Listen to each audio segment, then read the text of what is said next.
Welcome to my studio. Come on in. So today I'm going to give you guys this little tour of the studio. So here's some behind the scenes. When you see me performing for Happy Hour and doing my Super Soul Sunday videos, I'm sitting here. And there's lots going on. Let me go just be on this side of you. So I usually have my phones. One is my old phone and my newer phone. I have them here with some books lined up, so I'm talking to the people on my phones. And I have my iPad here, Precious next to me, and then my mic. And I did set up my speakers from the beginning of the pandemic, just so that I don't have to shout too much and you could still hear the sound through the devices. I get a lot of compliments that the sound sounds good on my phone, and I'm like, I just use my phone. But maybe that's why, because I have some reverb on it.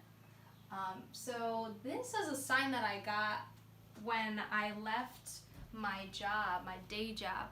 I quit my 9-to-5 to pursue music full time, and my coworkers gave me this as a gift. It says, "But I know what I'm needing, and I don't want to waste more time. I'm in a New York state of mind." And it was really important to me because, I didn't want to waste any more of my dreams and my life on a job that wasn't where my heart was. So it meant a lot that I was moving on and taking the big leap.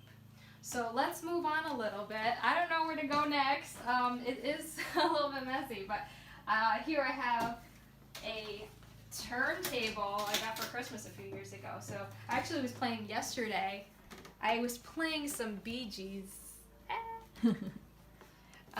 And then I have a guitar that my friend lent me, an electric guitar, some of the LPs, and then my violin, which is my baby, because I don't know if you guys know this, but I started off in orchestra. I didn't sing, I didn't take choir, and so that is my baby, and I've been playing that for maybe a long time. And now here is my keyboard.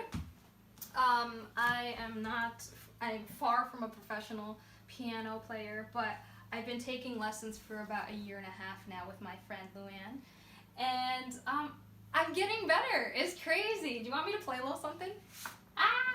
Okay. What was I playing? No, not this one. I want to play this one.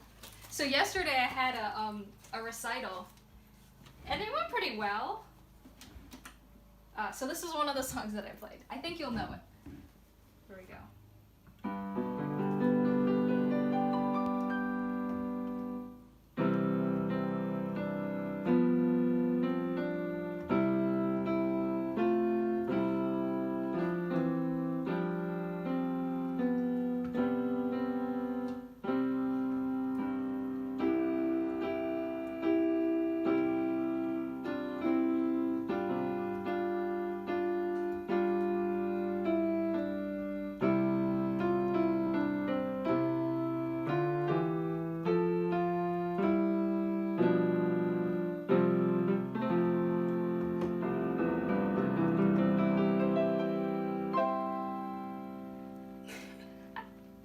I got through that. I got it. But I'm really proud of myself because only a year and a half of learning piano, and I feel like I can play piano now. It's crazy. So moving on a little bit, I got some books here. So this, I have to learn some music for church this weekend. I have notebooks on notebooks of lyrics. When I think of something, I write it down. So this one was from 2019. I wrote 2019. This is the first part of 2020.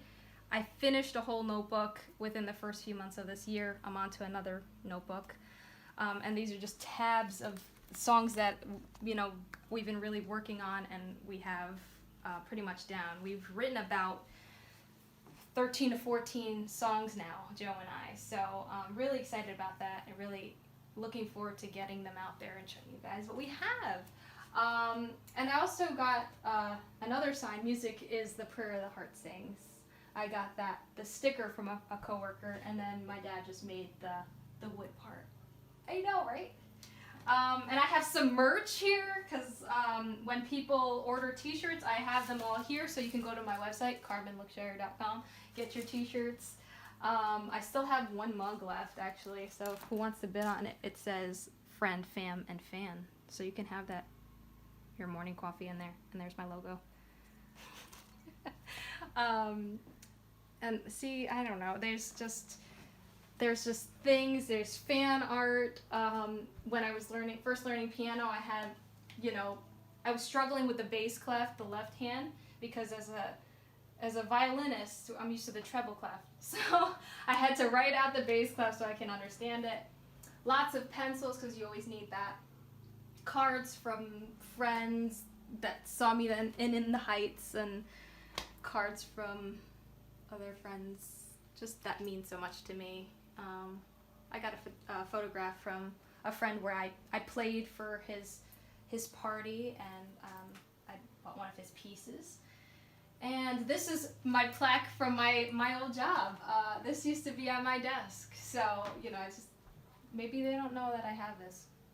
And I have another guitar here. I don't know if you can see her. I call her Glinda because she's pink and sparkly. And then I have, my equipment for my gigs, stands and my tambourine and shakers. And here are some pictures. This is from an Inspector Calls I did at Schenectady Civic Players. And then I just put that up yesterday. That was an article in the Spotlight 518. It was a funny story. I was at the Alive at 5, and this woman was sitting next to me reading the newspaper, and I just so happened to look over, and I was like, "That's me!" I was like, "Excuse me, can I have that when you're done? 'Cause that's me." And she was like, "What? You could have this." So she gave me her copy, and I was like just blown away. So that was at a show that I was playing at Mocha Lisa's in Clifton Park, and I just didn't know that I was even gonna be in there. So they were just promoting the gig. So that was a really exciting moment. I was like, I made it. There's been many of those like I've made it moments, especially like when I first got on the radio for the first time. That was really cool. And I got some plants because, of course, I love me my plants. So this is a pothos, just regular house plant. They just love to just crawl all over the place, and that's my prayer plant. And I'm really excited about that because it was completely gone. It died, and it came back to life. It's a miracle. Prayer. Prayer is powerful. So that is my studio. This is the room where I hang out. This is has been the office for the last few months during quarantine. So thank you for stopping by.